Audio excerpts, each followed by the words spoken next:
Well, we're joined now by Paul Bitter, the Chief Executive of the British Horse Racing Authority. Are you pleased to have him back? Very pleased to have him back, John. He's been one of the world's great riders for the past 20 years and he's served his time and he's just given a very honest assessment of what happened, and I think from the sports perspective, yeah, everyone in the sport's looking forward to having him back.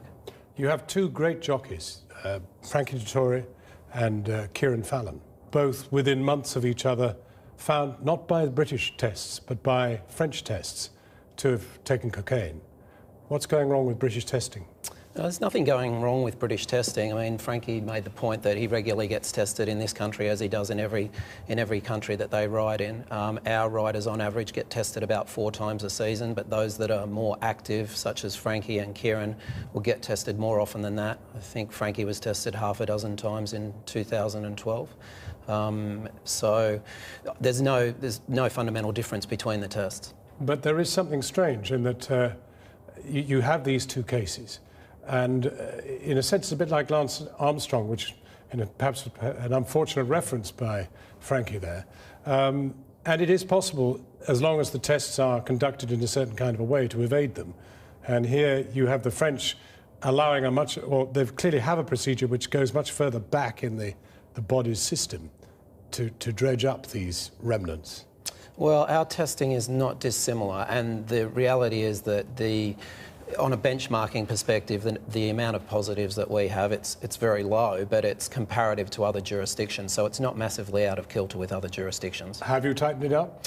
We have, and in fact, in 2012, we almost doubled the number of tests on riders that we did. So as I said, we did about 1,700 in 2012. And briefly, the culture in Newmarket, I mean, if you go to the taxi rank, they all talk about it. They say recreational drugs are rife in Newmarket. Well, I mean, racing is full of rumours, and we deal in the facts, and the facts are that on average our riders are tested 4 times a season, some more.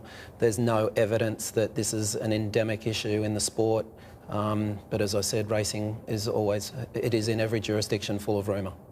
So do the horses, where really the much bigger scandal resides. And you're already investigating another substance, this stuff called Sungate, which seems to contain anabolic steroids and is in use. How widespread, how much further than the Godolphin stables does doping horses go?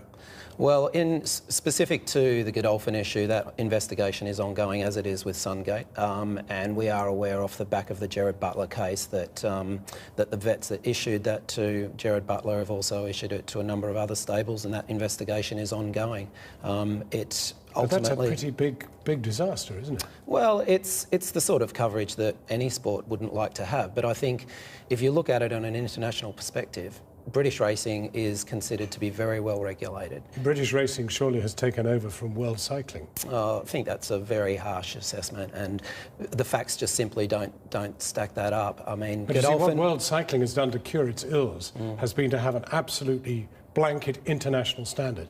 You don't have that. I mean, there's a different story in Dubai, it's a different story in Australia. Absolutely, but what I would say is that actually British racing is the high watermark for what that international standard should be. But you make a very good point, John, and one of the things that we're pursuing, you know, largely, we've been pursuing it for a while, but the Godolphin issue gives us the opportunity to highlight it, is the need to have consistent rules, drug rules, not just for horses out of training, but horses in training. But there's a huge difference between horses and cycling. Horses don't have any choice.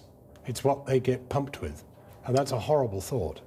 It is a horrible thought, but our testing, I would agree with you if these two cases highlighted a failing in the regulation of the sport. But in fact, you could argue that the regulation of the sport has actually identified these issues. So we identified the issue with Godolphin through our testing in training program, which is similar to out-of-competition testing in other sports. Very briefly, how long to clean the whole thing up? Well, it's an ongoing issue. We'll deal with the Godolphin issue over the next couple of weeks, but, you know, as far as drugs in our sport goes, we'll never be complacent about that. Paul Bitter, thank you very much for coming in. Thanks, John. Appreciate that.